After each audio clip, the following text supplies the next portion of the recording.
DJ Ferris. It's Chicago, nigga. It's the real one. Hit me. Only one is pulling shit the fuck up. Let's get a sports talk. Goodell thinking right now, watching Rob Manfred here, and what does this bubble trouble portend for the NFL, which of course doesn't have a bubbles weather. It's lack of bubble trouble, I should say. So how does a non-bubbled contact sport have any shot? When Minnesota's announcing their trainer and an infection control officer tested positive, and again, I see that as a success that they announced it, because that takes a lot to say the guy who's in charge of this is testing positive right now. Here's news of the day from football. You're looking at New England right here. They had half a dozen players. They basically had half of their defense opt out of the season. And the numbers, they're going up by the hour. It's almost 24 players in the NFL opting out. Schefter had an executive tell him he thinks Belichick might be onto something here, might be masterminding something. Frank, whether you believe that or not, what do you make of the opt-outs and the position football's in? I know. So now the Patriots are tanking because all their players are being held are leaving.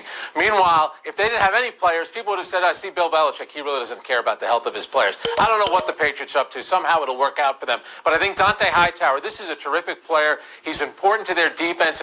Very important. That linebacker position for them is very important for them. That's that veteran presence in the middle that you going to miss right there. That's a big shoes you have to fill for this upcoming season. You had to put somebody in that hole to fill it because that's a big key part of that defense. And Tony, I think you'll see more players follow his lead and decide to sit out. Remember, he'll still get some portion of a salary, about $150,000. Then his contract, he's in the final year of his deal, that'll kick over to next season. Dante Hightower, Patrick Chung, and again, I'm not exaggerating here. Half of the Patriots' defense, which was so good last year, is opting out. Pablo Torre, what do you think? Because that's the side of the football that he was going to potentially lean on.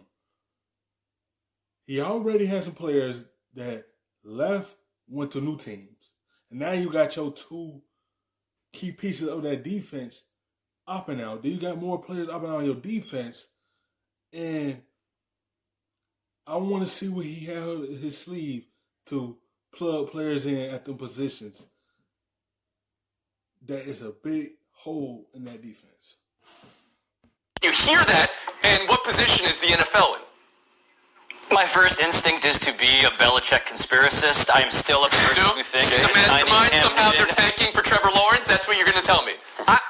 I'm just saying, you signed Cam Newton 5 minutes before the Bengals Spygate punishment is announced. That doesn't seem coincidental. This would not be a thing that is above Belichick's sort of brain. But the reason I think it's probably something more pedestrian is because if these guys have fears, if they have fears about flying same day into cities, which is one of the solutions for all the logistical chaos, if they have concerns about whether any of the rules about distancing will be enforced or even applied, and we're seeing in baseball by I don't think he's tanking for Trevor Lawrence.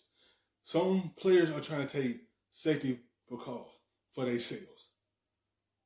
They see that they don't have a bubble like the NBA or the WNBA. They don't have no bubble. They just in the open. And some players are not trying to take that risk.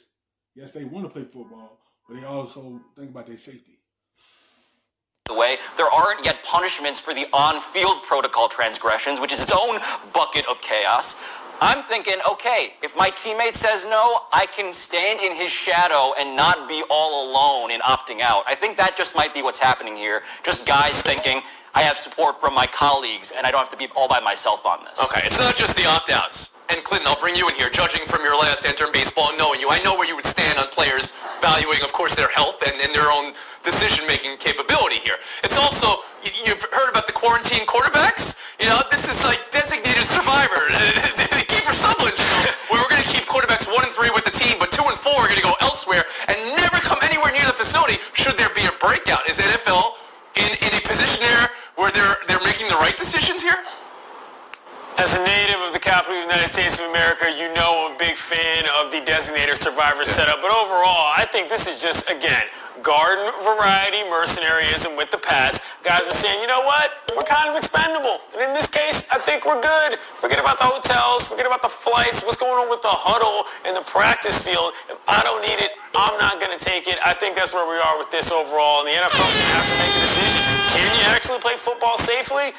Question for the ages. I know I'm going to be repetitive here, but again, I mean, this season and every sports season was going to have an asterisk no matter what. I don't agree with that. I don't agree with it. I think this is more challenging season. It is very challenging. Can you play football through this pandemic? Like, you haven't showed anything how to protect your players. And that's what they looking at. They seeing what's going on with the NBA.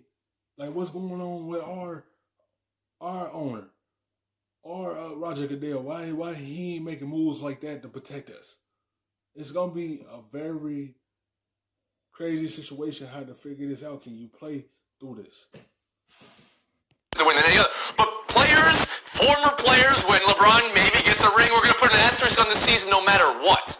Here's the time to tear everything up and like other sports have a tournament. And for football, let me nominate this, a World Cup-like format, where in your division you play 3 games or 6 if you want to be bold, and you have a round-robin tournament, and then you go to a knockout stage just like in the World Cup, and you have quarterfinals, semifinals,